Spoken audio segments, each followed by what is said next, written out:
Hello. Tangerine. Hello. Welcome. Tangerine. Joined here What's going on? by Vietnam Dave and Squeaky Chair Tony. How's it going? Yeah, you love to Hey, hear the squeaky chair. This has been a long time coming. I feel like we started playing Resident Evil 6 at the start of the year. we did, and then we took an enormous break because Resident An Evil 6. enormous break. Yeah, I feel like every time I was playing this game, at a certain point I had to stop playing because I said, I feel very sick right now. And So it's more of a nausea problem than a. the gameplay as well. Everything Oh, about okay. it was making me feel Okay. sick. Right. yeah. I don't think we would have gone back to it if you just didn't want it off your computer. I think that was the driving force. I said to Dave, we need to finish Resident Evil 6 so I can uninstall the game from my computer. That's how good of a game it is. We love to see it. Yeah, that's always a good sign. So this is showing you the tutorial for Resident Evil 6 because it's the tutorial for Resident Evil 6 is something in itself completely. That you have to play this before you're allowed to play the rest of the game. No, you have really? to play Like, it's this not before you're allowed on the main menu. Yes. Oh, what? Yeah. The main menu that has the infamous logo of the giraffe doing unscrupulous tasks to a woman. Just look up the Resident Evil 6 logo and you'll know what I'm talking about. I don't know how they made up that logo, but it's pretty bad. This game's sort of infamous now for being a quick time event filled mess. Yeah. I mean, I never bought this game, and I knew it was a mess at the time. Here's a question: is this the weakest Resident Evil game? Is there like a Resident Evil? No. Which one do you think that would be then? Maybe this is the weakest in the main story one, but there's so many trash spin-offs that Yeah. don't even compare. This is But I actually definitely pretty competent in comparison. Yeah, but they put like zero effort inside some of the spin-offs. So Yeah, and that's not this one's problem. A lot of effort has gone into making this. Like, I think we thought that it was three different teams making three different games. Basically, yeah, I feel like no cohesion, and maybe some of them run out of time as well. One of the big things about Resident Evil 6, you don't play two partners cohesively through the entire story. You play people's chapters through a story that sort of coexists at the same time, but their stories are all out of sync, so it gets really confusing. So Leon and what's the name of the female partner, Dave? Is it Helena? Helena, something like that. You're trying to protect the president, and the president gets murdered. So you're going out because you really love the president for some reason. So you're going. Well, it's your job now, right? Yeah. Well, like he was on in number 4, he was a police officer. Now he's protecting the president. Yeah, but no, but well, no, he went was on the to tractor, yeah, no, he went to save the president's daughter. Right. So okay. there is some like reason. Yeah, for he went up the food chain. Deep lore, and now that I know the deep lore of Resident Evil 6, I can now play Resident Evil 7 because now it's all gonna the be story like continuation. completely vital. Yeah, you're gonna. I need joke to know about exactly that, what but happened. genuinely, Resident Evil 8 does have some stuff from Chris's campaign, like in terms of why he's like just randomly gone to Eastern Europe, sort of thing. I feel like Resident Evil 8 would actually explain some of that. Resident Evil 8 sort of directly continues on from the story of Resident Evil 6, I would say. Yeah, but I don't think you need to play 6. So yeah, Leon and token character are there to save the president. The president gets killed, and then there's a guy called Pierce or something. No, not Pierce. What's his name? Who? The evil guy. Oh, he's just the evil guy. No, he has a name because they keep shouting. Yeah, but I can't remember it. Yeah. I'm going to type Resident Evil 6 character list. Just call him Jeff. Call him Jeff. Yeah. Well, we were referring to him whatever he is transformed Simmons. into at one point. Yeah, that's it, Simmons. At one point, Simmons was like a manticore, and then he was a dinosaur, He turned into a Wait, fly. bug. Yeah, What? It's one of those boss fights where you kill him and then he comes back, and then Like, normally you like would kill a multiple guy times. and he comes back, but he comes back like 6 times in Resident Evil 6. That's why it's Right. called Resident Evil 6. That's the meme. Right. I didn't realise that. I didn't realise they named it after the boss mechanic. But yeah, Simmons is working for the government, and so are you. But then Simmons is also trying to betray you to Neo Umbrella, the new Umbrella. Oh, the new one. Yeah, because in Resident New Evil Umbrella. 5, you take down Wesker and throw him into a bunch of lava. What, you shoot a rocket at him? yeah, the last one. Yeah, Yeah. you're on the helicopter escaping, and he's a giant Ouroboros monster, and you fire rockets. But I that's feel like you should be able to from take my down memory. all of, That like... is past Umbrella. That is Tricell. Like Right. Umbrella's Yeah, that's like been dead Remnants, for a right? while. And so this is the reboot of Umbrella, and then in number 6, Umbrella are the good guys, which is just Yeah, that's strange. Resident Evil So- stories have never been particularly cohesive, but this is the least cohesive I've experienced of Resident Evil stories. It's the most cohesive, Joe, when they don't really touch previous stuff very much. I read online, I think maybe it was like an IGN article where I was looking up how many campaigns there was, and it said like Chris's campaign is probably structurally the most cohesive, and I think I agree with them. But that just goes to say like how uncohesive almost all the campaigns are. I mean, Chris's is probably like story-wise the best campaign. You do have genuine characters. I think Piers is an okay character, and of course Finn. We all love Finn. Yeah, And Finn was the best character. I'm his- gonna go out and say it. His untimely death in that flashback was just heart-wrenching. I also wanted to point out that this tutorial, this is actually midway through the campaign. Yes. Like you Wait, you can start play it here, again? yeah, and then you play it again. What? Also, can just shout out the UI designer for this game he was eating a lot of Tic Tacs at the time, I think. For some reason, healing Yeah. items get turned into Tic Tacs, and you eat like a little mint. It's a sponsorship deal that never went through properly, I think. Yeah, but the thing is, as you play the different campaigns, you'll see like the UI completely changes, and a lot of gameplay completely changes. It's like Dave said, like it's almost as if a different development team developed each campaign as if they were their own games, and they just stuck them all together. It's a really strange experience to play through this, but definitely not a pleasant one, I would say. Yeah. It's an experience. Resident Evil 6 has a lot of problems. We're also going to be talking about Kane and Lynch today, and Kane and Lynch 2 is notorious for having terrible camera controls, but I think Kane and Lynch 2 might actually have better camera controls than Resident Evil 6, which is saying a lot. I felt sick playing this game multiple times. It is not a great experience. There are several points where you're like in very small and close spaces. The camera's very zoomed in. Yeah. There's the options are fucked. There's basically nothing you can do.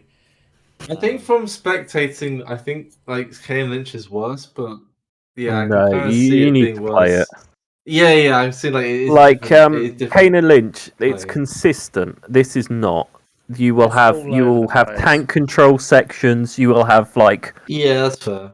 third person sections where the camera reverses in a cutscene, and so do your hang controls. on, let's get to that because the Yeah, tutorial that starts with one of the big grievances where I'm running towards the camera, but I'm running The camera backwards. it changes the controls Yeah, mid in the like cutscene, mid so like you start walking back into the explosion. This is not the only time this happens, even though you do have to do this bit twice. There are several other points in the game where it's exactly the same. And this And I had to do this like several times, and I'm just going to point out this is still the tutorial of the game before you're allowed on the main menu, and it's just so baffling how they thought this was a good like. For what? Okay, I have a question. Why can't you just play the start of the game? Wouldn't that be a good tutorial? So I'm just going to go into some ideas of why I think this happened. So, Okay, Resident Evil okay. 4 was a good success for Resident Evil, right?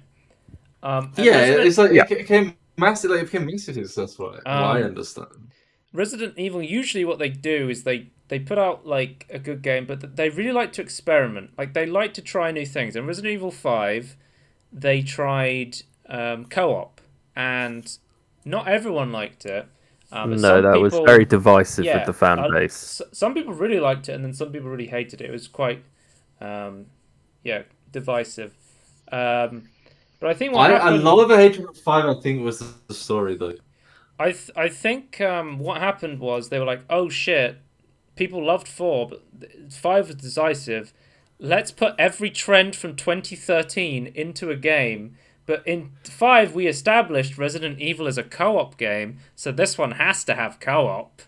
And it just Right. turns into one mission's like Resident Evil 2, where it's like a haunted mansions where you're like slowly solving puzzles. And then the next mission is like literally the fucking snowmobile section from Call of Duty where you're jumping off a cliff and it's just like what is I have a question. tonal and gameplay whiplash is how I would describe Resident Evil I have a 6. tone question though. Is What? any part scary The or closest trying to it be the closest scary? it comes is the like I think it's a church basement where it's like Resident Evil 2 sort of style or Right. I just feel like from what I've Resident Evil seen, 1. like none of it was like terribly scary, and I feel like that's the other trope from that year is like horror games were not really a thing at that point.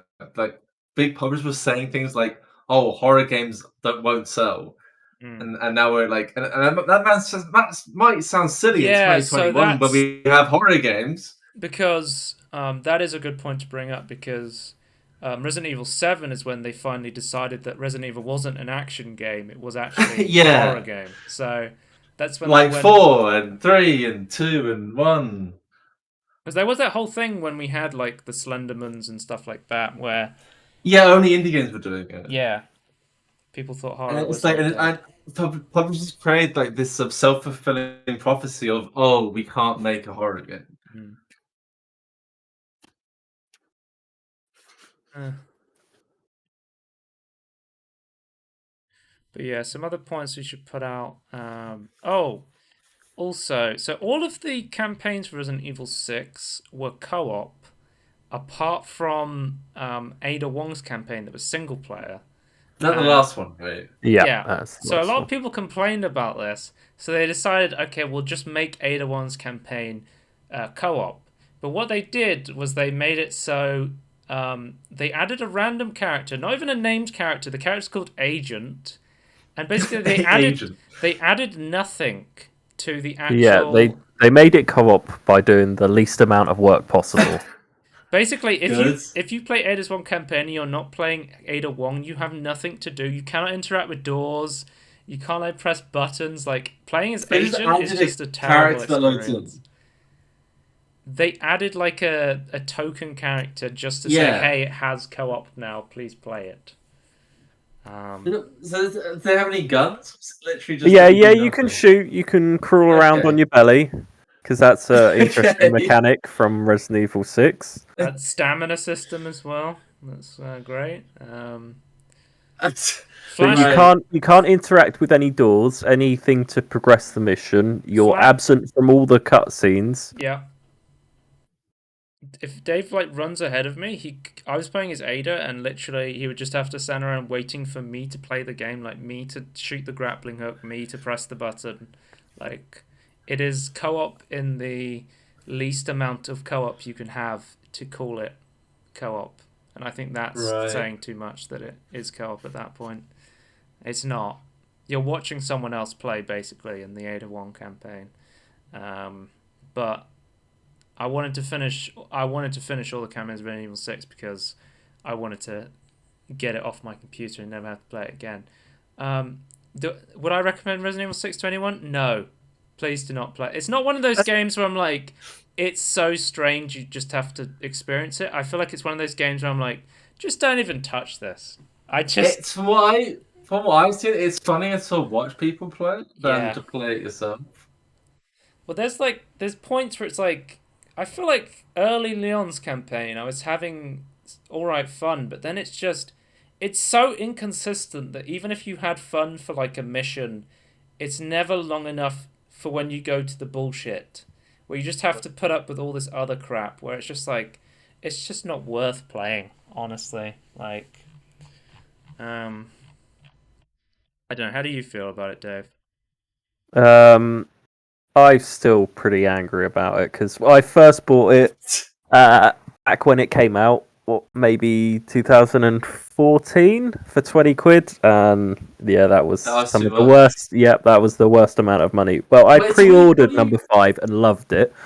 So Yeah. when number 6 came out, I thought, yeah, I'm getting a bargain. And we I- played it on the Xbox, and the split screen, instead of just splitting the screen, it puts it off. One player's in one of the diagonal corners, and the other is in another, and there's loads of wasted space. So we struggled to see the whole time what was. Well, this in. is back in the day of smaller monitors as well, right? Yeah, this is on a crappy TV, so I really didn't enjoy this game. I wanted my money back, and this time playing it with Then you Joe, bought having it a whole again. screen. Then I bought it again. I bought it twice so Joe could experience it. It's that good. It's that good. It's I that have a good. question though. When you first bought it, Dave, were all the campaigns out for it? Ada's was single player, so we got like 3/4 through the game, expecting to be able to play Ada's together, and nope. I just thought at some point in the cycle, like it came out like without a campaign at one point. The Like, it story, was, like, missing the something. story is so fucking dumb. The story includes Wesker's son, who's now a good guy, and they need his blood in order to cure this new That's C the virus. guy with what's her Jake. name? The president's daughter. Yes. What's her name? Sherry Birkin. That's it. Yeah. I have the list of characters up, so that's why I know. Sherry, she's from. Is it number 2? I don't know. To be honest with you, I don't know. She's the little girl that you save as Leon. But yeah, Resident Evil 6. What a game! There's a lot to dive in with this, but none of it good, I don't think. I could. I'll say as well is like artistically, like I feel like it doesn't look great. It doesn't have like a sense of style, which is kind of similar to games of the same era as well. Actually, like if 2013 was kind of a bad time for games with distinct styles. You say that, but this is the same year Bioshock Infinite came out. That's fair. That's fair. And I I look feel at like that's like an exception to the rule. But and I go back and I played Bioshock Infinite like a month ago, or yeah, however long, and I'm like, this game has held up so well. It is so distinctly good looking. And then I look at this from 2013, and I'm like, it looks like every other game from 2013. Yeah. It's just like it was a massive problem in that year. Like I do remember it. it's just like back then, like cover-based action shooters were really popular. Yeah, that was what the target demographic said that people wanted, so they did that. That's what publishers said. Yeah. Yeah. Because you shouldn't listen to publishers when it comes to game design. And this don't think there's much more to talk about here. Flashbangs are useless in this game. They're very useful in Resident Evil 5, but I feel like I was throwing away a lot of items because there's like there's weird design on a lot of items. Like the UI, specifically the inventory system, I did not like it. I preferred Resident Evil 5's having less space than this. The upgrade system I thought was okay, where you get skill points and then you can like buy like better guns, or you can specifically like spec out your character for missions. But wasn't what kind of do that with 5 though? What was the Pardon? What was the upgrade system like in 5, Dave? 5, you got to upgrade your guns. You got to buy equipment.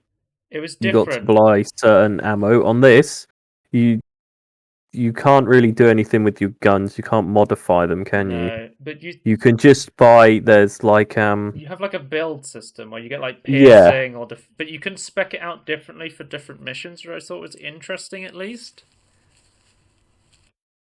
Don't know. Can't you technically like change like what like add-ons you have in 5 like to make your guns make sense for the mission? You can't change anything about the guns. You have a gun, and that is it. No, I'm saying like in 5 that you could have Oh, like, changed out the mods.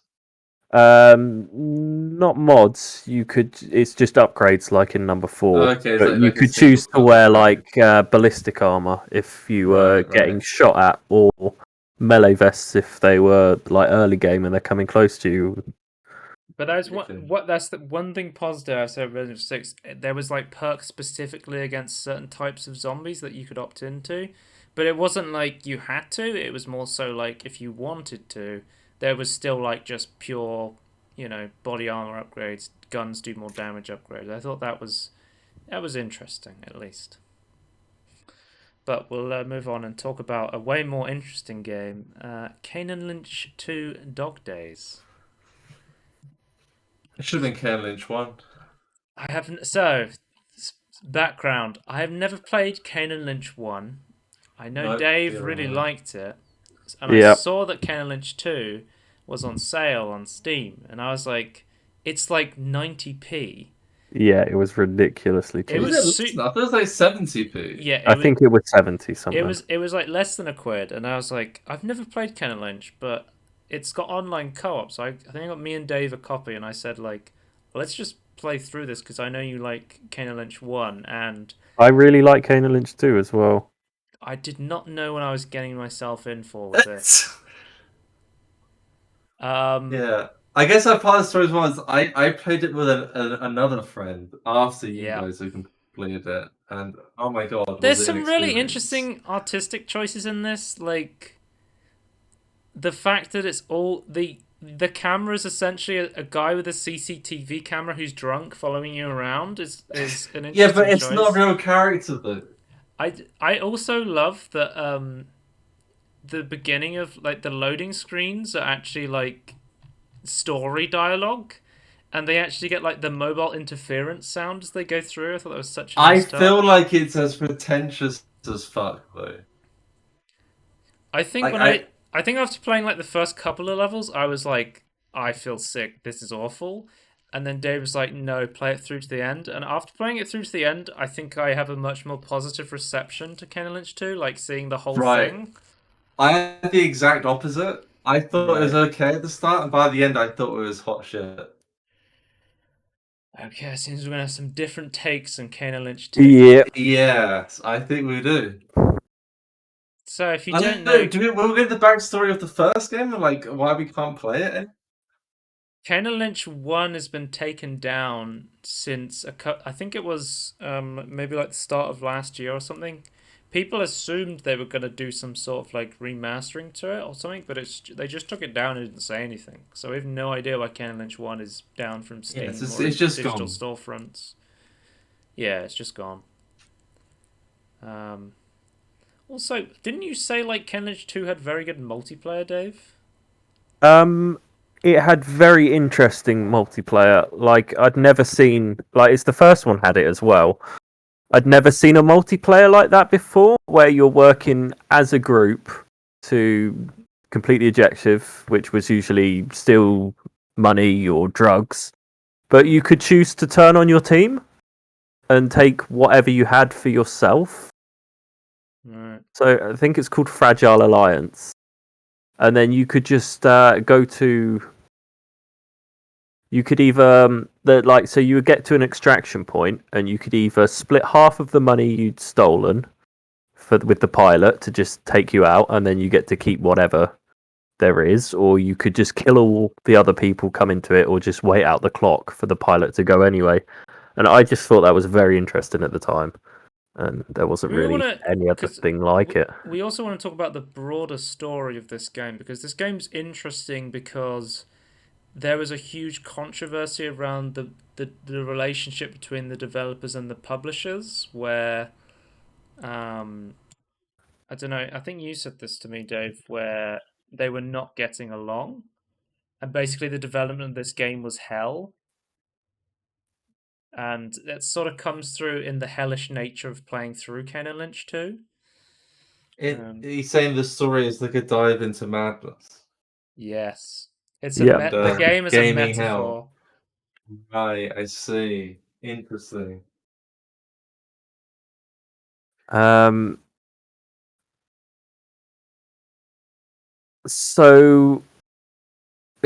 am I thinking of ING or GameSpot?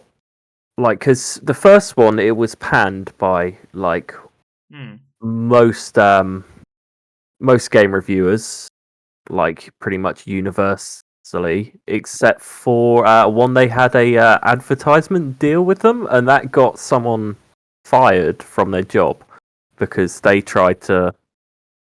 I've got to find out if it's GameSpot or ING. Well, I'm reading the development. The team wanted the game to stand out by doing something outrageous and unpleasant. As a result, took an unconventional and experimental approach during the game's development. The game was considered risky, although the majority of the team, including art director, called it an anti-game, continued to seek an uncomfortable and tiresome and impressive atmosphere, insisting on its direction. Rasmus infused it with a general theme of loneliness and ordinary day-to-day life, describing it as sad poetry and vague poetry of urban loneliness. The themes the team wanted to communicate were those of violence, urban alienation, and loneliness. Discussions about going back to a safer, less experimental approach were never made. The game was considered a postmodernist game that was meant to comment and criticize violence in video games. That's something you'll notice was whenever you shoot someone, their head gets like pixelated and censored, and all nudity is censored as well, which is like really interesting. You don't like, because we do have a lot of like, you know, video games where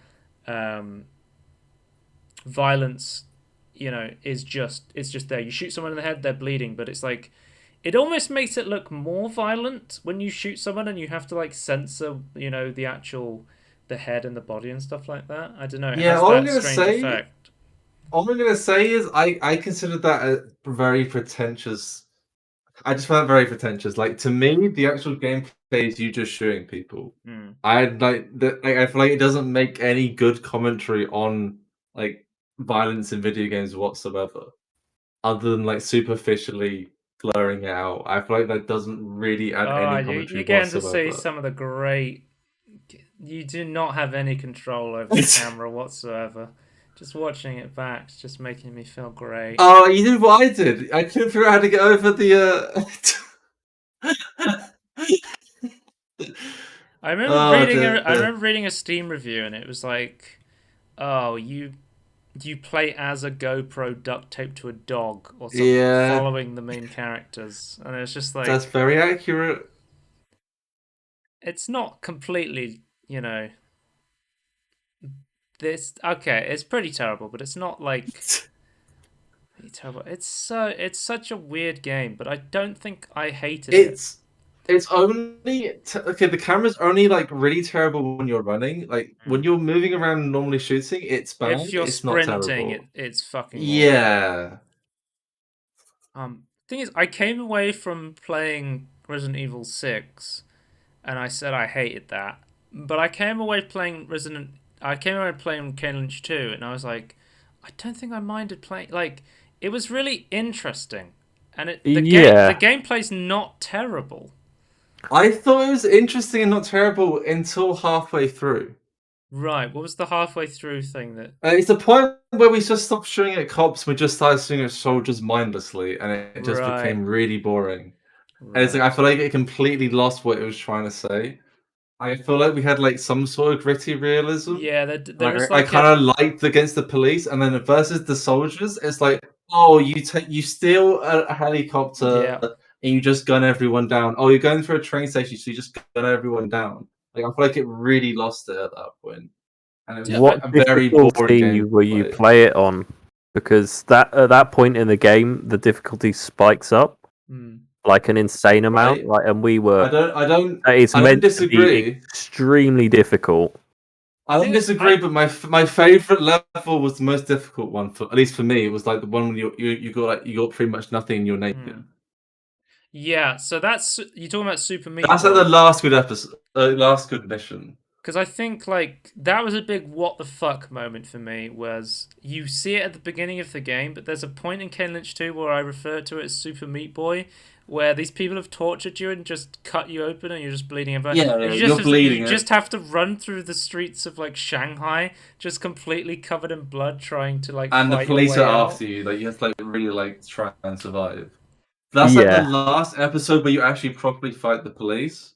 And I feel like that was the last like good mission of actually to the main story. Maybe my perception of Kane and Lynch 2 is so different because I was like I spent 70p on it and I'm like maybe it's like how much I'm not that invested in it generally because I don't even consider the money when I've like paid for a game. I like, mean, I if I got this at full price at launch, I would probably be pissed off with this game. I would say, but like playing it now for so cheap, it feels like it's a really interesting co-op experience to play with a friend. Yeah, it's an experience rather than a game. I'm so fond of it because it's more of a work of very abstract art than an actual competent video game. I get annoyed with abstract art. Abstract art is just pretentious bullshit.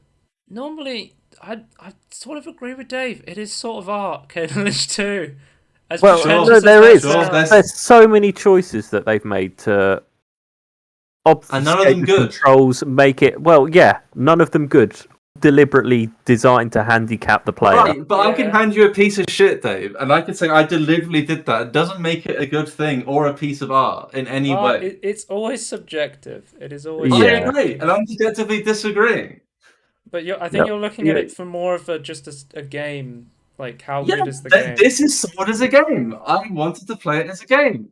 And it's not like other games don't have things to say or have artistry. I feel like this idea of having the most abstract thing as the most arty thing is complete bollocks. I do not like this game. I do like just how mundane and like bored Kane and Lynch. They just have these conversations. Yeah, no, that's great. They just like go and mow down like police and everyone's dying and they're just like shit, like it's just another day sort of thing. I like that. It's like the GTA effect in a way. I like that. That's a good decision. I feel like arbitrary making the camera terrible doesn't say anything. I think turning off the CCTV camera, as much as it pains me to say this as somebody who supports accessibility and also did physically feel sick after playing it with this camera on, I think you're taking away a lot of the game by having an option to turn it off. Okay, what part of the game you take it away? It's part of the style of the game. Right. Looking at it through a different lens, it just it's like watching a film through a different lens. I'm asking what different lens is changing. Like what's being changed that's negative. I would not have a problem playing with a proper camera. I don't think anything that I would actually take from it, story wise, and like what it's actually trying to say, would be changed in any meaningful way. I think a lot of it is to do with like the background. What I was trying to say before about the first game is that this, in my view, it is an attempt from IO to kill their own game series because of the I think they did it very well. I mean, IO's been trying. They were trying to get away from like was it Eidos? Yeah, it's Eidos. So basically, GameSpot had a massive advertising contract from Eidos, but at the time their executive editor posted a bad review about it, which got him fired, which I think the publishers took exception to that, because fair enough, like, it's their game, but people should have the freedom to critique their work. So with the second one, because this was meant to be a whole franchise, like this was their new IP, and they decided to kill it. Like I think they were contracted to make this, but they decided to kill it with this game. Yeah, they contracted to make like a trilogy or something. Yeah, a whole new franchise this was meant to be. So they decided rather than to do that, just to kill the game as it was. But if you're saying to me, Tony, this is not a good game, I agree with you. I don't think it's a good game. Yeah, no, it's a terrible game. But Right, but it's a great saying experience. Though, if you fix the camera, it would be far better. I'm saying if you remove the last half, but I think you're forgetting the point that you're not supposed to play it as a game. I'm not forgetting it. I just don't care. Right. I do not have any interest in that as a concept. Whereas I think if they did it as a proper game, I think it would have a lot to say. Yeah, but the dev is deliberately trying to not get another one of these made. That is an incredibly shallow comment to make, and I feel like just because it's abstract and different does not make it any better. I still but think that's not I don't think their intention was to make a good game. Yeah, that's fair. That's fair. But I'm judging the game as a game. End the franchise. Yeah, that's fair. But as a game, I will judge it as a game. It was still sold as a game. I still played it as a game. I find the whole thing around it, like why it was made like this, very interesting. But that doesn't make the game any better. That just makes the experience around it, or the events around it, interesting. That makes the development Kane interesting. and Lynch 2, I think, is just it's so decisive of like what it is, what it's supposed to be doing. Like, I don't know. It's a hard thing to talk about. I think Kane and Lynch 2 because I think we need to talk about two separate things here. I think we need to talk about the development and the actual game separately. I think separating the product from development makes a lot of sense. I find the development way more interesting than the actual game itself. Yeah, no, I can agree with that, and I think I feel like a documentary development was far more interesting than the game itself. That's why we've been talking about the broader aspect of the development, not the gameplay of the game. I know, but you keep bringing it back to the actual game as if like that enhances the game, and I don't think it does in the slightest. I think they're two entirely separate things that do not mix at all. No, I'm saying the gameplay choices are interesting because of the broader aspect. Yes, but not in context of gameplay. In context of how bizarre it is and how it like changes the narrative of why it was developed. Yes, I agree.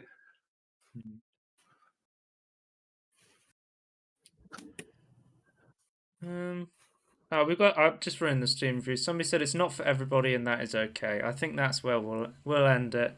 It's not for everybody, and that is okay. I think we've showed that. Well, I think we've also proven it's technically for no one. It was meant to destroy a franchise, so. But it's doing it in such a spectacular way. I just think. Yeah, it's doing it in a more interesting way than any other way. I'll grant you that. Let me ask you a question. Would you recommend someone to play Kane and Lynch 2? Who? Just anyone. I'm going no. Yes. Yes. I would recommend it to everyone. I would too. You have to experience it. Just watch a documentary about it. You'd get more information. It'd be more interesting.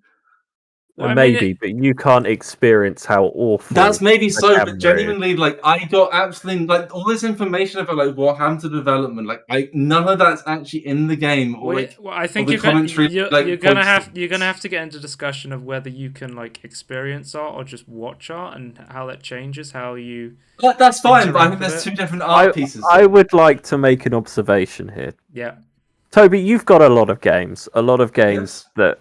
And you haven't played a lot of them. Mm-hmm. But from hearing us and seeing us play this, you went out to experience this yourself. That is what I'm saying. No, I did the same thing Joe did. I went, it's like 70p. I know, but you've bought a lot of games that you've never even touched. You chose to play it. You chose to play this. I guess. Based on what you were hearing and seeing of us. I also like terrible experiences, though. And this is a terrible experience, yes, but it's an experience that people should go out and see for themselves. You wouldn't recommend this as a terrible experience to someone else in the same way you would recommend a B movie to someone. Right, if you want to play a terrible game, then this is like a fantastic one. But if you wanted to find something interesting within it, I don't think there's much here. I think you can get almost all of the experience from playing the first mission, and like Yeah, it no, doesn't change. that's what That's I all was you trying to need to get at. play. You wouldn't get that from a documentary. You need to play 5 minutes of that. I wouldn't ask someone to complete the whole game, except for Joe, because I'm willing to put him through that. Or But just play play it on the most 5 minutes, difficulty. or play it on the most difficult difficulty. Yeah. I don't know why. What? I don't know. What I feel like I'm really annoyed with is like again, like I understand why this didn't happen. Right. Because like I feel like if they didn't make the decision to make it like I still think like the current making it play really badly is very pretentious. I put it up there with like sellotaping a banana to a wall and calling it art. Like I find it equally as baffling. I just find like if they just made normal decisions, like I think it would still have a lot to say, if not more to say. Well, they did make The art normal piece itself, decisions not like the development. and came out with a mediocre game with the first one, Hmm. and I think at it the got end of the day, criticized by everyone. it's just coming down to art subjective, and you had a different opinion to me and Dave, which I think is fine, Yeah, and I respect that. that's fair. Yep. No, we can all have that. Like, I would agree. Terrible game, shitty game, Yeah. great work of Personally, art. I now that I know what the game feels like to play, I personally would rather, and I've not watched like a proper like a full documentary on this. I personally would rather just watch a documentary for this and never play the game. I think I personally would got far more out of that than playing the I game. personally think that it wouldn't translate just how obtuse it was from Yes, watching a that's fine, but I documentary. don't think anyone needs to know that piece of information. I don't think it's that We're gonna get important. into another discussion that me and Tony have a lot, where I feel like you can't review a game unless you play it, and Tony thinks he can. If you watch enough about a game, you can review it. It really depends Yeah. on like Yeah, no, certain I would say it aspects. Like depends on there's the certain game, reviews but you can't make. normally I would say, yeah, that you need to play a game, but it does depend But on the I game. think that's just, again, shows the difference of opinion me and Tony have when it comes to these sort of things. I think it's an interesting to talk about, but I think we're going in circles now. So Yeah. Yeah, we Well, need, can I end it with this? If you had to recommend one of the games, Toby, which one would it be? he hasn't played Resident Evil 6 though. That's the thing. yeah, and I have no intention to. Okay. I feel like I've seen enough of 6. I don't know. I feel like there's more to get out of 6 just because it is a continuation of the story, even Right. if it should. I mean, the broader aspect of 6 is interesting as well. Like, has interesting. Yeah, they development stuff. tried to do something, and They tried to make like a commentary in lot of 6. people worked very hard. You can tell, Well, and it's quite sad. But I would say like I had more fun playing Kane and Lynch 2 than I did playing Resident Evil 6, and Kane and Lynch 2 is supposed to be an anti-game, so Yeah, that's the other thing I disagree with. I don't think it matters what the intention of the artist was. I think it's just whether you get your out of interpretation. it. Yeah, no, there's a lot there's that's like a big thing in like artistic discussions is like some people care about like, what the artist is trying to do, other people don't care. I'm definitely on the side of I don't care. Right. It's just whatever. As a wise man once said, it's not for everybody, and that's okay. Thank you for that comment. And it's only Halter. 70p. Guys, Tangerine, goodbye. Bye. Bye.